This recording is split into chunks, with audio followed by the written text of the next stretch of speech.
Praise the lord everyone. ఎలా ఉన్నారు? I hope మీ అందరూ బాగున్నారని, దేవుని కృపలో వర్ధిల్లుతున్నారని ఆశిస్తున్నాను.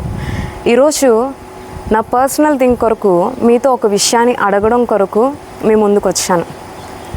ఇంతవరకు మీరు నన్ను దేవుడు నా నోటి నుండి దేవుని వాక్కు ద్వారా అలాగే దేవుని పాటల ద్వారా మీరు నన్ను చూస్తూ వచ్చారు. అయితే ఈరోజు ఒక స్పెషల్ థింగ్ కొరకు మిమ్మల్ని ఒక విషయం అడగడం కొరకు నేను మీ వద్దకు వచ్చాను. అదేంటి అంటే, టుడే ఈజ్ మై బర్త్డే. ఈరోజు నా పుట్టినరోజు. దేవుడు తన మహాకృప చేత గత కాలమంతయు నన్ను కాచి కాపాడి మరొక నూతన సంవత్సరాన్ని బహుమానంగా ప్రసాదించాడు.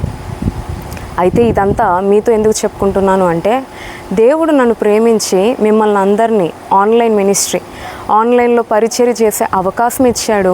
మిమ్మల్ని అందరినీ నాకు ఒక స్పిరిచువల్ ఫ్యామిలీగా, ఆత్మీయ కుటుంబంగా కూడా దేవుడు నాకు అనుగ్రహించాడు.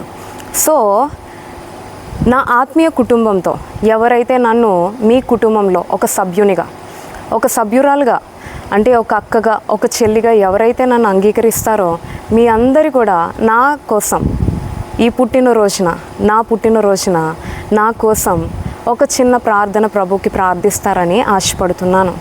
ఇంతవరకు దేవుని పరిచర్యలో ఈ అల్పురాలైన నేను ఏదో చిన్నపాటి పని చేయడం జరిగింది.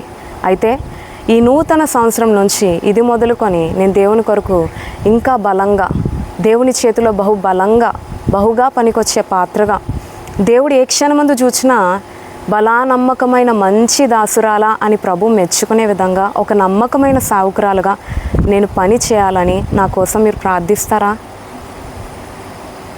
దేవుడు తన ఆత్మతో నన్ను నింపాలని, అనేక ఆత్మల్ని రక్షించాలని, అనేక మంది ప్రజలకి ఆశీర్వాదకరంగా నేను మారాలని, ఇప్పుడు వాడబడిన దానికంటే ఇంకా అధికంగా దేవుడు నా పట్ల కలిగి ఉన్న ఉద్దేశాలు నా పట్ల నెరవేర్చబడాలని నా కొరకు మీరు ఒక్క క్షణం కేటాయించి ఈరోజు నా పుట్టినరోజు తరపున మీరు నా కొరకు ఒక్క క్షణం దేవునికి ప్రార్థన చేస్తారా? ఈ విధంగా మీ నుంచి నేను ఆశపడుతున్న గిఫ్ట్ ఏంటి అంటే, ఒక స్పిరిచువల్ ఫ్యామిలీగా నా పుట్టినరోజున మీ నుంచి నేను ఆశపడుతున్న గిఫ్ట్ ఏంటి అంటే, నా కోసం పరిచర్య కోసం ప్రార్థిస్తారని. ఐ హోప్ మీరు నా కోసం ప్రార్థన చేస్తారని ఆశిస్తున్నాను. థ్యాంక్ యూ ఇంతవరకు నా మాటలు విన్నందుకు. God bless you and praise the Lord to all of you.